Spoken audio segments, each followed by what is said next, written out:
Hello and welcome back to AP Psychology here on Educator.com. In this particular segment, we're going to be taking a look at language, probably in ways you've not thought about it before.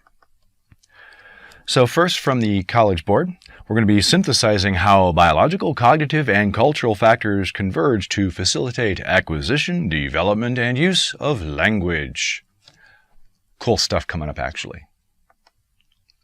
So first, when we're taking a look at linguistics, you notice that there's this really cool picture here. So it starts in the middle with phonetics, and then phonology, morphology, syntax, semantics, and pragmatics. Those are the various studies of speech sounds. So phonetics is speech sounds. Phonology is phonemes. The study of morphology is the study of words and meanings. Syntax is going to be phrases and sentences. Semantics is going to be looking at the literal meaning of phrases and sentences. And then pragmatics is communication and meaning within the context of discourse. So what are the situations that we're going to be looking at when we are examining language?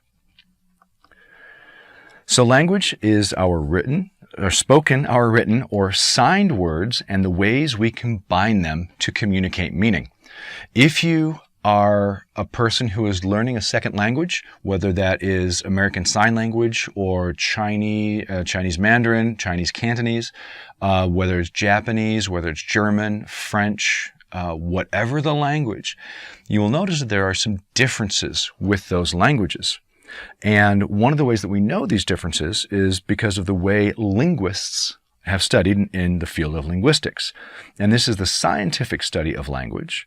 And the subcategories I've mentioned include phonology, morphology, syntax, grammar, semantics, pragmatics, and more.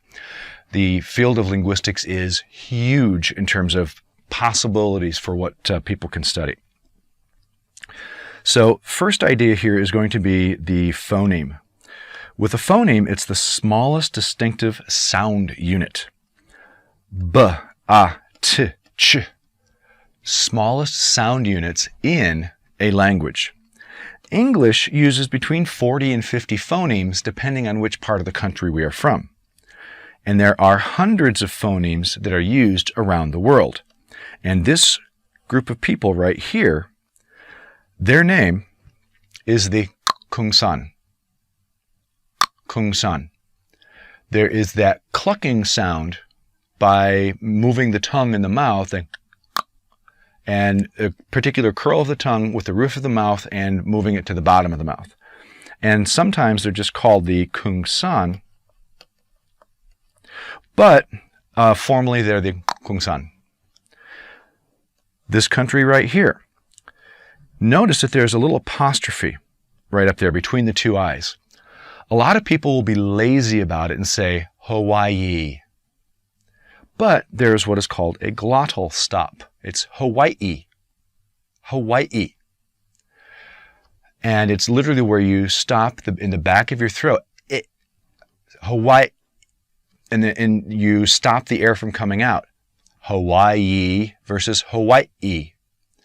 And so those all influence the kinds of pronunciations that are used and not used in languages around the world.